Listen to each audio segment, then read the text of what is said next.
Olá, alunos. Meu nome é Vinícius Prado, e sejam bem-vindos à nossa aula de Revolução Francesa, 1789. Só mostrando aqui o meu documento oficial. E vamos falar aqui sobre essa revolução que é considerado o início da idade contemporânea no mundo, certo?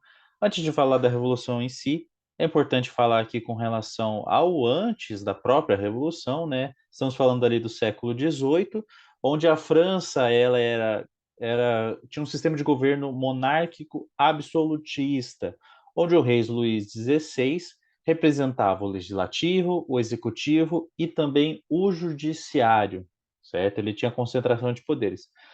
Porém, a França passava por uma crise econômica e insatisfação popular muito grande, principalmente por causa da sua composição social, certo? Dividida em três estados: o clero, que era representado pelos bispos; o segundo estado, que era a nobreza, a aristocracia, que também dividia a questão militar e judiciária, certo? E 97% estava localizado no terceiro estado, que era a população geral. Então, estamos falando aqui de burguesia, baixo clero, são os culotes, né, os sem calções, trabalhadores urbanos. Eles eram localizados totalmente nesse terceiro estado.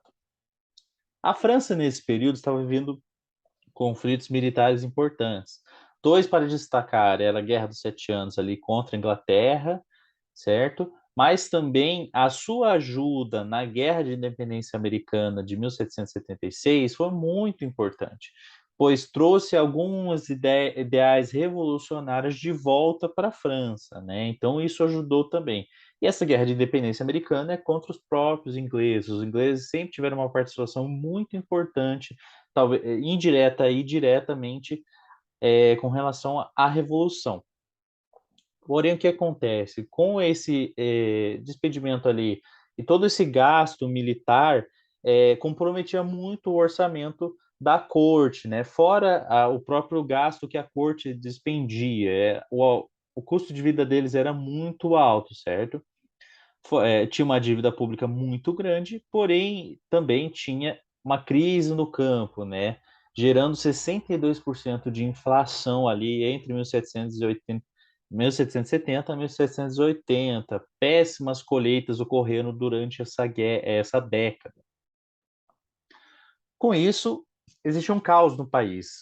Saques e roubos aconteciam direto em vários lugares, e o povo chegou a um ponto que ficou cansado com isso, né? Então, os burgueses, trabalhadores urbanos e camponeses se uniram, né? Esse terceiro estado se uniu para gerando uma cobrança em massa do povo contra a nobreza. Entramos em 1788 com a convocação dos Estados Gerais para poder resolver isso.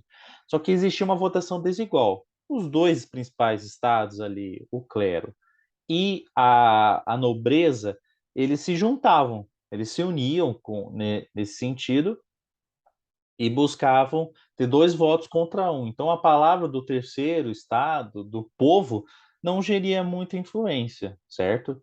Então, o que acontece? O terceiro estado rompe com esses estados gerais, buscando uma Assembleia Nacional Constituinte, ou seja, criar uma nova Constituição para o povo.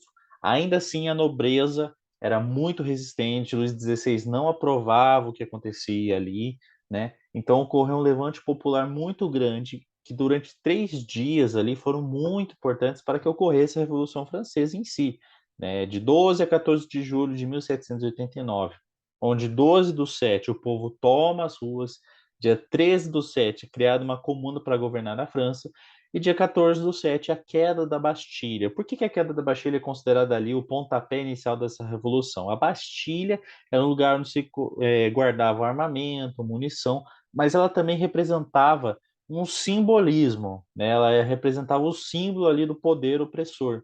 Então, essa queda, essa tomada da Bastilha é considerada pelo povo, né? Tomada pelo povo da Bastilha é considerada ao início da Revolução em si. Com essa Assembleia Geral, a Declaração de Direitos do Homem e do Cidadão é constituída, certo? Busca novas condições para todos, e também a nova Constituição Francesa de 1791 traz ali igualdade de todos perante a lei, voto censitário, confisco das terras eclesiásticas, entre outras demandas que geram essa nova Constituição. E um novo governo, que foi temporário, né, que foi a monarquia constitucional de 1791, com a nova Constituição Francesa, a 1793. Porém, o que acontece? Luís XVI ainda não estava satisfeito com relação a toda essa nova forma de gerir. Apesar dele comandar agora o executivo, ter ainda poder, porque ainda era uma monarquia, mas porém constituinte, como foi falado aqui, uma monarquia constitucional. Rei Luís XVI ainda tentou fugir para a Áustria, porém teve que voltar porque o povo não deixou. Só que acontece, existia dois poderes ali que estavam comandando. Girondinos, né, a alta burguesia, defensor eram mais moderados, mas os jacobinos, eles eram mais radicais com relação ao rei, né? Então eles buscavam uma pressão com a nobreza e o clero, né? E queriam, acima de tudo, instituir uma república. Então o que acontece? Luís XVI articula com a Áustria para invadirem a França e tomarem o poder novamente, colocando Luís XVI no poder, gerando assim uma contra-revolução. Com o povo descobrindo o poder, chegou ali um ponto que não tinha mais como continuar essa relação entre Luís XVI e o poder, a ponto de prenderem o rei e sua família, incluindo sua famosa esposa Maria Antonieta, guilhotinando eles, né, matando e assim se encerrando a monarquia constitucional. Nos próximos anos, foi se passando, veio o diretório e o reinado do poder, o período de terror, né, instituído ali na França. Com isso, nós veremos nas próximas aulas, mas eu quero dar um destaque também do que viria a ser as próximas aulas, com relação ao Brasil nessa participação da Revolução Francesa. Dentro da Revolução Francesa foi influenciada a Conjuração Baiana, ou Revolta dos Alfaiates, de 1798, entre outras revoluções que ocorreram no mundo todo, por isso a importância tão grande da Revolução Francesa.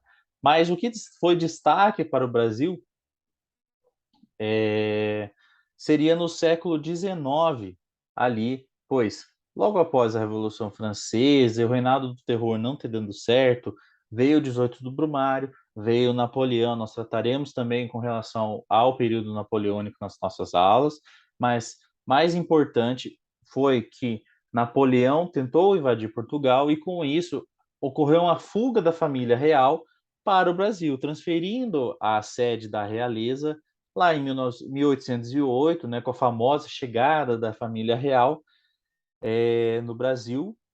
Então, ocorreu ainda, apesar de ter passado já a Revolução Francesa, os seus desdobramentos foram muito importantes para o nosso Brasil, certo?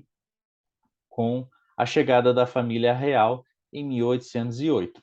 Fora também as influências da própria Constituição e Declaração na nossa Constituição de 1988, com relação todos são iguais perante a lei, questão do voto. Então, a própria Revolução Francesa, podemos ver que ela é muito importante até hoje. Certo, alunos? Nas próximas aulas veremos mais com relação aos desdobramentos, o período napoleônico e também essa presença da família real até chegarmos à nossa independência no Brasil. Certo? Muito obrigado.